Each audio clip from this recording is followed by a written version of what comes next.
wonderful.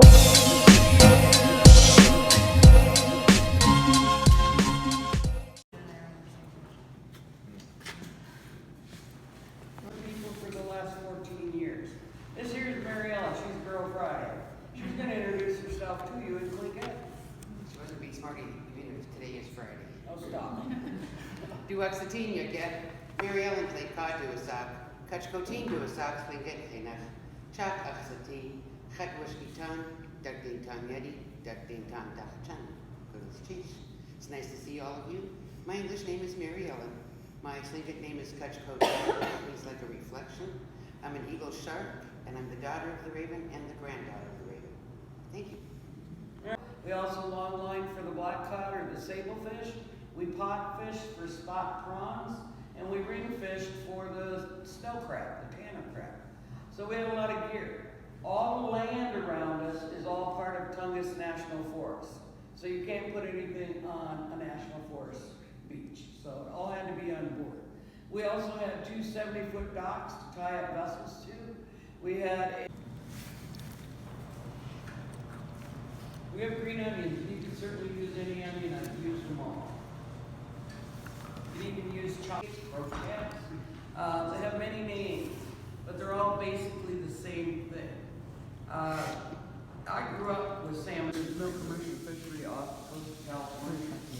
They're kind of a cold water fish.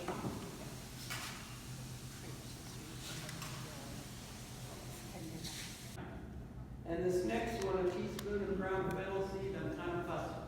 I take my fennel seed and I roast it in a cast iron skillet to get it aromatic. And then I'll grind it in my spice grinder and coffee. Yes, sir. Wow.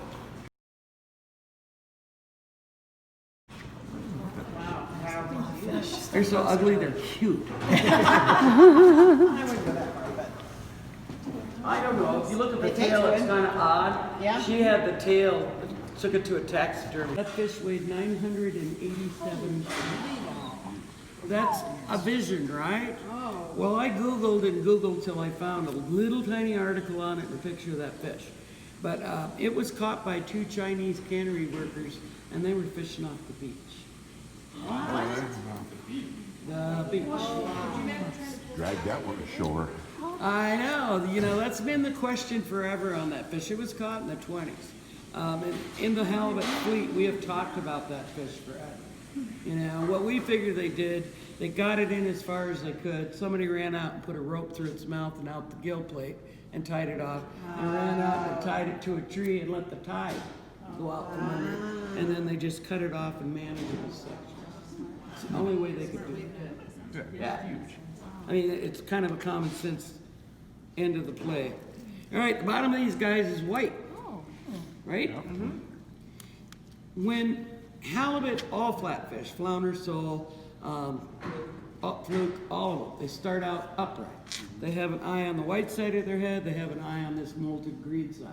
About the time they turn a year old, they start to swim like a flatfish. And that eye on the white side starts to travel. It slowly migrates all the way over, up, and onto the top of the fish's head. Wow. It's kind of Jurassic Park, but it's kind of cool. I never had a good answer for that either. I couldn't get anybody to give me anything that really made sense to me in my head until last summer. I had a professor, a college professor of marine biology, who came to class, and she said, when I asked her, she said, all of the fossils they have of flatfish from millions of years ago show them as an upright fish. At some point during their evolution, they got forced into the sand, and they figured it was a predator. So then their eye had to evolve to the top of their head so that they could see. And me being me, I had to say, are they going to stay like this?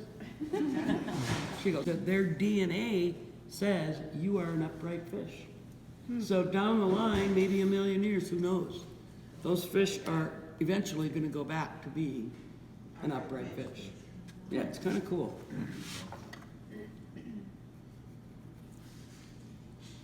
Yeah, one of my jobs on our boat is to gut and gill the halibut.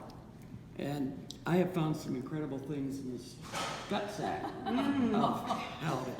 I had like a 250-pound fish on the hatch and I was cleaning it. And this is where the gut sack would have been. Well, it stuck way out past its body. And I told Bob, I said, I think I'm afraid to open this thing up. Yeah. You know, I opened it up, there was a whole mature king crab. Oh my gosh. It was all balled up, but it was huge. Been in there a little too long, or he probably would have ate it. I might not have agreed with that one. You're gonna get sick. There's the garbage I'm working can. on it. Okay. Miss Sensitive over here. Oh, yeah, that's what she is. And all flatfish are filleted the same way. You have to take it off in 2 fillets off of each side. And running down the center of it, this is where the vertebrae is. So you're just following that backbone. So if that's where the vertebrae is, on the side there, Right in the middle. then when it evolved into a flat fish, the vertebrae moved too. No. Because when it was standing upright, the vertebrae wouldn't be on the side. Still right down the middle of the fish. No, the vertebrae didn't change. You know, there's a lot of flat fish out there. You know, there's they've got big sunfish that Right. swim around, and they swim upright. You know, they're out there.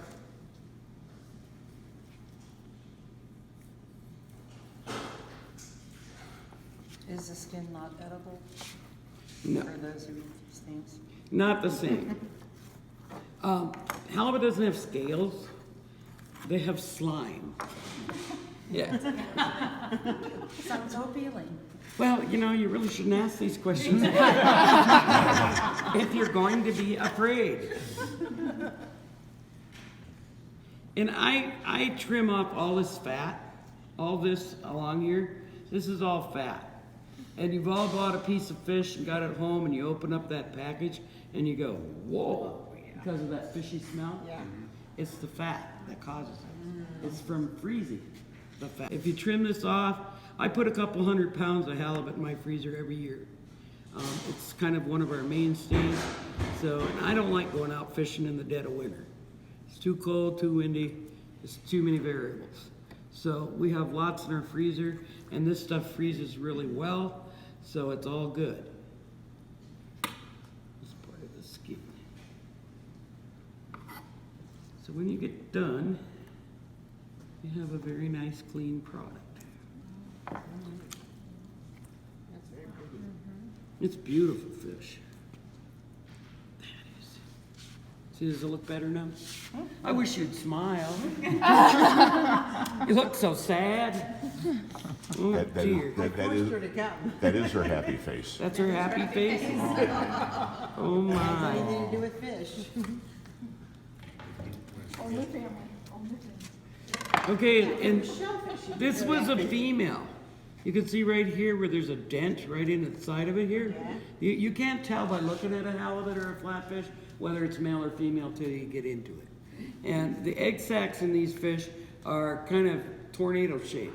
Only they're not round on top, they're more oval.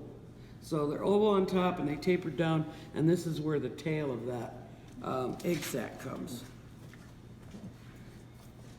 Anything over 80 pounds is always a female.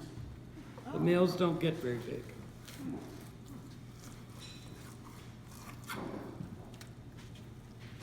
And Bob, my husband, he's got a wallet made from halibut leather. He's had it since he was 16 years old. Wow. He still uses it. The lacing goes away about every 3 years, and he just gets more fish line out and rewinds it, and away he goes. And you get 2 fillets off the bottom and the top. See, I'll take a spoon and scrape anything off that I didn't get. And all of this goes into my sausage. Okay. And if you do have fat on your halibut, it's right on the surface. You don't have to cut much to get rid of it. How much would this fish cost? I'm in the round like this, I pay $9 a pound. You figure 50% of it is waste, So it's about $18 a pound here in the village.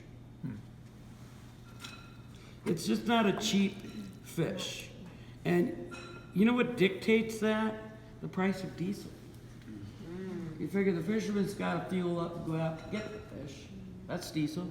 And like Huna, any of these little communities, our power is diesel generated. So there's diesel, it sits for a week in a freezer van, and there's diesel.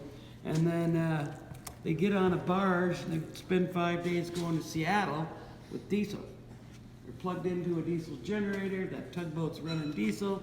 They get to Seattle, they get into trucks, big semi-trailers, and they go all over the world, the United States, on diesel. How many times did they get handled just then? Came from the boat to the cold storage to the barge to the fish house to your grocery store. And then somebody's got to fillet it. You know, so that's why it gets so expensive. Because we don't make $18 a pound at all. Is your knife just ridiculously sharp, or is this just a soft fish? It's ridiculously sharp. Mhm. And this is, I bought this 30 years ago, and I didn't even pay $30 for it. But it's because we use these in the fishing fleet always. It's called a Dexter. They got a great website. This is an 8-inch boning knife, but because it's got a thinner blade, it resharpens very, very quickly. Yeah. And I don't use a fillet knife. I'm so used to this fits my hand. Her name is Baby. I've had Baby for 30 years. She went fishing with me. She comes to school with me. 6, 8,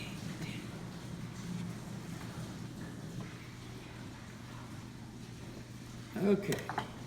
All right. We can go back to our seats. I'm going to pack. So if you put my salmon skin side down, right, the salmon will get that soft cooked salmon color to it. I'll take the plate for you. So once you get a good show, unless you're in a really, really hot spot, only try to turn it once.